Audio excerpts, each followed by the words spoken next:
Vamos trazer o nosso time aqui para análise. Eu vou começar aqui chamando Pedro Venceslau e Jussara Soares, que podem falar um pouquinho sobre esse tema. Jussara, hoje eu vou começar com você. Uma ótima tarde para você, para a gente falar um pouquinho sobre essa rede de mobilização que sempre guiou o funcionamento do governo do ex-presidente Jair Bolsonaro. No tempo que eu estava morando em Brasília, eu me lembro claramente como funcionavam as manifestações, aquelas em apoio ao ex-presidente. Eu não estou nem falando aqui de 8 de janeiro, tá? O que a gente via ocorrer? Os parlamentares mobilizavam, ativavam essa rede e a gente percebia que manifestações pelo país inteiro vinham iguaizinhas. Vinham sempre com os mesmos cartazes, as mesmas faixas, as mesmas mensagens. Por exemplo, se vinha uma ordem, olha, agora não é para falar intervenção federal. Todas as faixas de intervenção federal desapareciam magicamente. Por quê? Porque essa rede acabava aí amarrando, dando uma certa, dando ali uma lisura ali para o processo. Jussara, conta um pouco para a gente de que forma que isso pode se traduzir aí nessa situação de Carlos Jordi e essa perspectiva aí olhando para frente para o que pode vir. Boa tarde, Jussara. Boa tarde, Clarissa, Pedro e todos que nos acompanham. Quando a gente acompanhou ali essa mobilização bolsonarista nas redes sociais e por esses aplicativos de conversa, isso acontece ainda lá na campanha de 2018. Foi quando as pessoas começaram a prestar atenção da força que o bolsonarismo tinha nessas plataformas, né? Tinha não. Tem, porque a gente que acompanha ali profissionalmente, né, esses grupos, vê que eles continuam muito articulados. Diante disso, dessa troca de mensagens, que aí acaba dando origem, né, permitindo essa operação da Polícia Federal hoje que mirou o deputado Carlos Jordi, a gente consegue entender ali um pouco como se dava essa mobilização.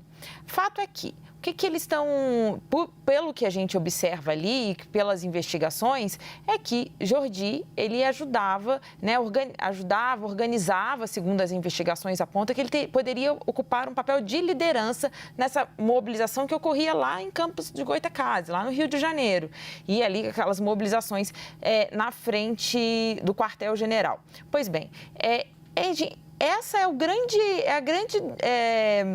é a grande pauta dessa investigação, é saber o quanto autoridades, parlamentares, pessoas ligadas ao bolsonarismo incentivaram isso. Então, essa próxima etapa, né, porque a Operação Lesa Pátria mira vários os executores, que foram as pessoas que de fato entraram e depredaram os locais, mas agora está chegando no momento, Clarice, e é isso que preocupa bastante o bolsonarismo, é justamente o fato de que a investigação vai chegando naquele sentido de encontrar os financiadores, quem financiou, quem pagou os ônibus para trazer essas pessoas para o 8 de janeiro, mas outras mobilizações que ocorreram ainda em 2022, logo após a derrota de Jair Bolsonaro nas urnas. Então, isso é um fator que está sendo investigado, tanto que o caso ali do deputado Jordi mira ali não é nem exatamente do dia 8 de janeiro, é que aconteceu em 2022. Então, por isso a preocupação, porque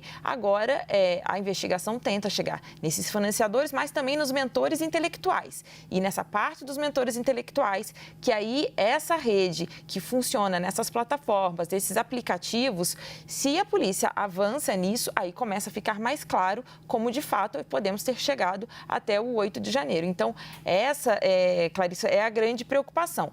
Tem um outro ponto que eu chamo a atenção, é que até agora, o que a gente via do bolsonarismo, dos políticos de direita, ligado ao ex-presidente, é que o 8 de janeiro, ele nunca teve assim, não tem uma digital exatamente, não pode dizer que tem ninguém muito próximo ao ex-presidente que incentivou. Esse é o discurso que eles fazem. A partir do momento que tem uma operação que mira um parlamentar muito ligado ao ex-presidente Jair Bolsonaro, isso preocupa, porque aí fica a narrativa, né, que eles usam, os argumentos que eles usam vão ficando mais difícil de sustentar. Agora tem um ponto, a oposição já está reagindo a isso e quer, Clarissa, justamente discutir uma ação ali, chamar líderes, inclusive de partidos de esquerda, para discutir a operação em si. Porque eles dizem, porque houve eles querem, né, um apoio para para questionar a operação como foi feita, dizendo que não há um fato concreto, relevante para que tenha um fato relevante, na opinião deles, para que tenha motivado essa operação. Obviamente, quando eles tentam chamar os líderes de outro espectro político, é para legitimar, inclusive, essa contestação em relação à operação da Polícia Federal. Clarissa. Sara, obrigada. Deixa eu trazer o Pedro aqui agora, justamente puxando um pouquinho o fiozinho que você já levantou ali para a gente sobre essa contramobilização ali do bolsonarismo, lá no Congresso Nacional, inclusive, porque o Pedro conversou, né, Pedro, com o líder do PL na Câmara, o deputado Altineu Cortes, que cobrou o presidente do Senado, Rodrigo Pacheco, a respeito desse tema. Pedro, conta pra gente. Boa tarde, Jussara. Boa tarde, Clarissa. Boa tarde a todos. Pois é, o Altineu Cortes, líder do PL, estava bastante indignado quando eu conversei com ele hoje de manhã.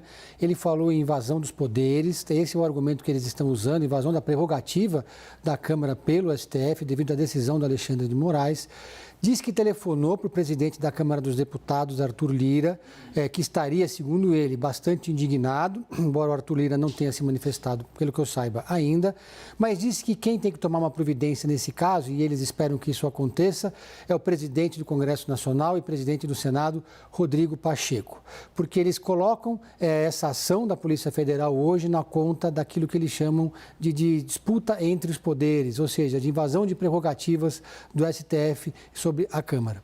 Também conversei com outros deputados do PL, inclusive a Carla Zambelli, sobre se tinha alguma estratégia de mobilização e de reação da oposição, sobretudo dos bolsonaristas.